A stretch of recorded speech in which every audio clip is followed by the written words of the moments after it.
Prime Video is in the middle of adding a bunch of great flicks for Halloween, including classics and new releases.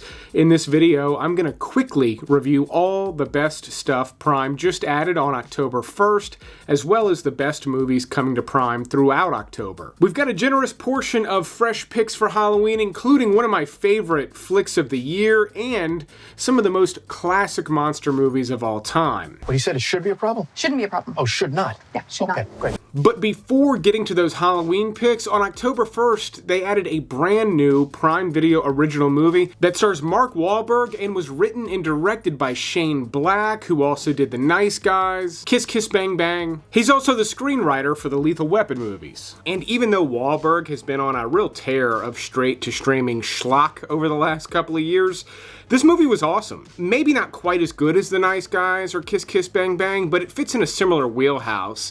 It is a bit more bombastic, but I really didn't mind that. The movie's a lot of fun, and to my surprise, this is based off the Parker novels, which inspired movies like Point Blank, one of my favorite flicks of the 1960s, and Payback with Mel Gibson. Hell, Jason Statham even did a Parker movie. Now, this one's not based on any of the books, rather inspired by the books, and to me, it felt like it fit in the Parker universe. Even if it's a bit more over the top than some of the other movies, I thought it was well written. You've got snappy dialogue, but also surprise after surprise. Not necessarily twists, just the characters are constantly doing things you're not going to expect, and it's an awesome cast. I mean, you've also got Tony Shalhoub and a bunch of other great characters. It got a little too silly for me a couple of times, but it's kind of a nitpick. It also has a straight-to-streaming look to it. It's not particularly cinematic. Again, a nitpick. I was genuinely surprised how fun and entertaining this movie was, especially considering it's like a Prime Video original that they just dropped on a Wednesday. It's awesome stuff. I just need to talk to her. Do you mean actually talk? Because sometimes when you talk, people end up at room temperature.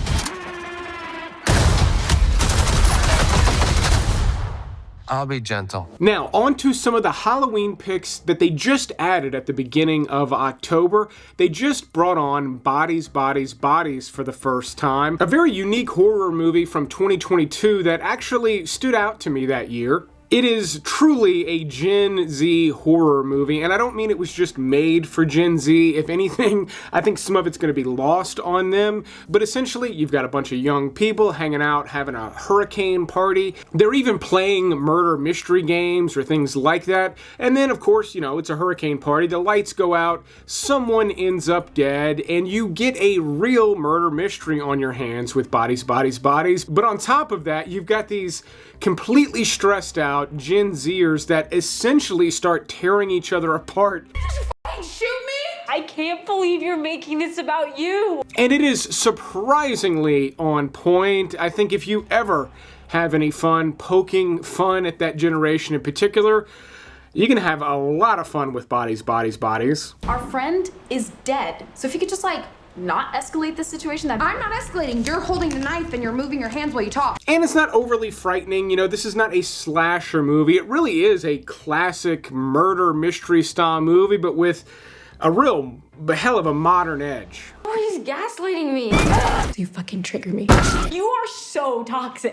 Relax, relax. You're silencing me. If you like the idea of getting endless movie recommendations, definitely click that subscribe button. I put out 1 or 2 videos like this every single week, and it's always recommending movies available on Netflix, Prime, Tubi, right here on YouTube even. They also added the Arnold Schwarzenegger throwback End of Days, one of the last big movies he did before leaving the movie industry for quite a while. And I think it's overshadowed by some of his better movies. He did so many that were better than End of Days, but he's fighting Satan in this movie. I think brilliantly played by Gabriel Byrne. This movie also had a killer soundtrack for 1999. It's visually stunning and it's a bit edgier than most Schwarzenegger movies, which is kind of saying something. They've also added all the classic Universal monster movies, you know, Dracula, the Wolfman, the Invisible Man, Frankenstein, and my personal favorite, The Creature from the Black Lagoon. In fact, I just talked about it recently on a Tubi video. It's available over there, and I rarely see it available on streaming, so it's cool to see that it's free on Tubi right now, and just recently added to Prime. Speaking of classic monsters, if you like this shirt, they're available. You got plenty of time to get it before Halloween. Only available at my website, DarrenVanDam.com. We've got a bunch of designs that are great for Halloween. The shirts are ridiculously soft and nice fitted design. I mean, they're almost like tailored. I love the way these shirts fit, but if you like a looser fit, go a size up with these things. It's a great way to help support the show and also, you know, show off the movies that you love. But they're also adding Scooby-Doo 1 and 2, which are kind of fun, campy throwback watches with the kids. I mean, yes, they're dopey, but if you grew up with Scooby-Doo, these could make a fun watch during the holiday season, especially if you need to put something on for some kids. That was weird. But I'll point out on the 5th, they're adding the Boogeyman. This came out in 2023 and was largely overlooked. And even though it's got relatively mediocre reviews, I thought this one stood out just ahead of your standard mediocre horror flicks. So if you're hard up for something new to watch this month, this could make a great kind of spooky watch. It also happens to star Sophie Thatcher, who's also featured in one of my top picks for the entire month, coming up soon. Dad, you have to listen to me. Okay. I'm listening. Sweetheart, let me handle it. On the 10th, they're adding the thing I'm the most excited for on any streaming service in the month of October. Despite all of the Halloween action going on, I can't wait to watch I Like Me. This is the new documentary about the life and career of John Candy, one of my just all-time favorite actors.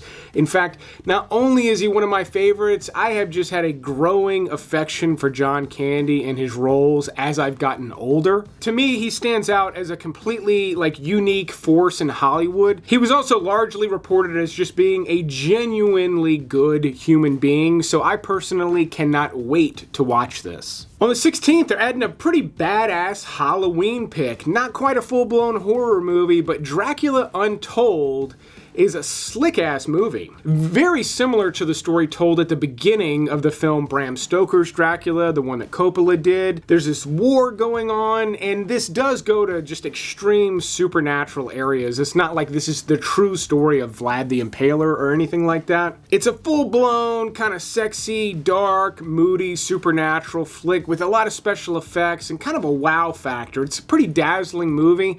Not a masterpiece, but if you just want wild Halloween vibes, this thing's covered in them. Sometimes the world doesn't need another hero.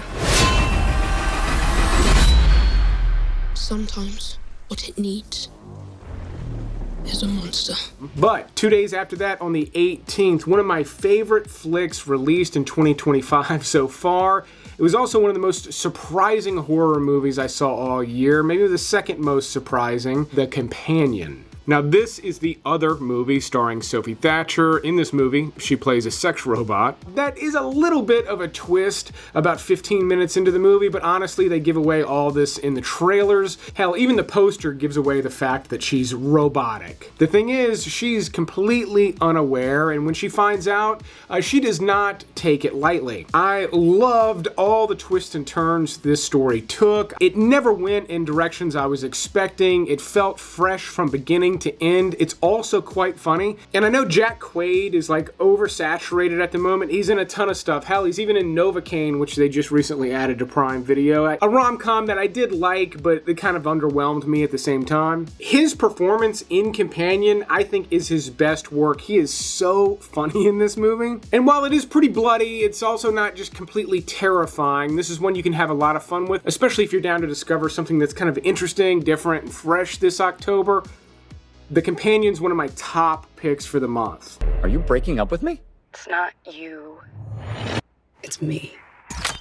Now, I know it's not related to Halloween, but it's worth pointing out for fans of James Bond that Prime just added a whole slew of Bond flicks, some really great ones across every generation. It's not all of them, but it is a hefty helping, so if you're a Bond fan, check that out. But also, don't pass up Guy Ritchie's The Man from U.N.C.L.E.